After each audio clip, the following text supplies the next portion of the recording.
What's your rate? Well, this is a question I get asked quite often, but it's not quite as simple as it might seem. You see, there are many factors that can impact your mortgage rate or the mortgage rate of your client if you happen to be a real estate agent. So in this video, we're going to cover the top 15 things that can impact your mortgage rate. Let's get started. Number one, what is the loan purpose? Are you purchasing a home or are you doing a refinance?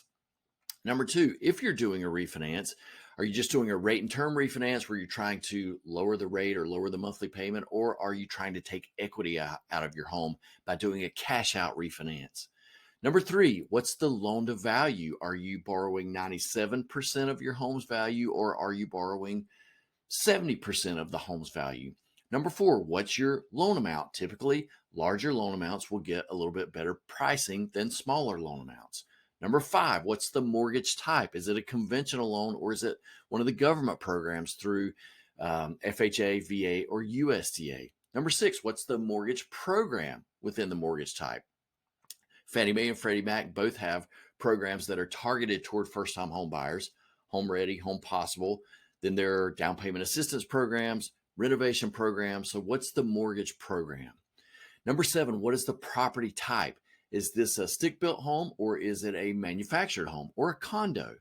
Number eight, what's the occupancy? This is a big one. Are you buying the home for your family to live in as their primary residence, or are you buying a rental home? You pay a higher rate if you're buying a rental home. Number nine, how many units does the home have? What I mean is this a single family, one unit home, or is it a duplex or a triplex?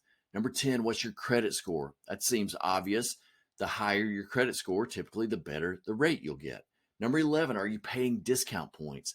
That's a topic for another video, but that just means, are you paying some extra money at closing, extra finance charge at closing in order to buy the rate down and get a lower rate and a lower payment over the life of the loan?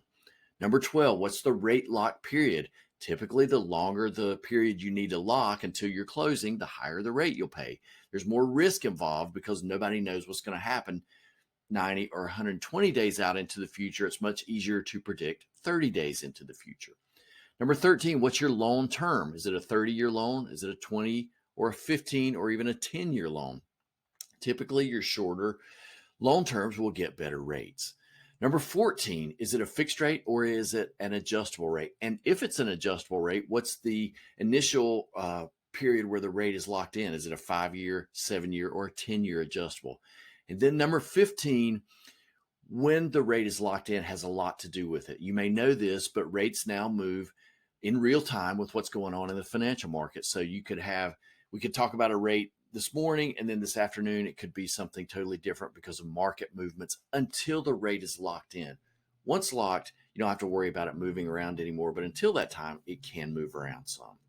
So there it is, the top 15 things that can impact your mortgage rates. Hope this is helpful to you. If you have specific questions, please feel free to reach out. I'll be glad to help. Thanks for watching.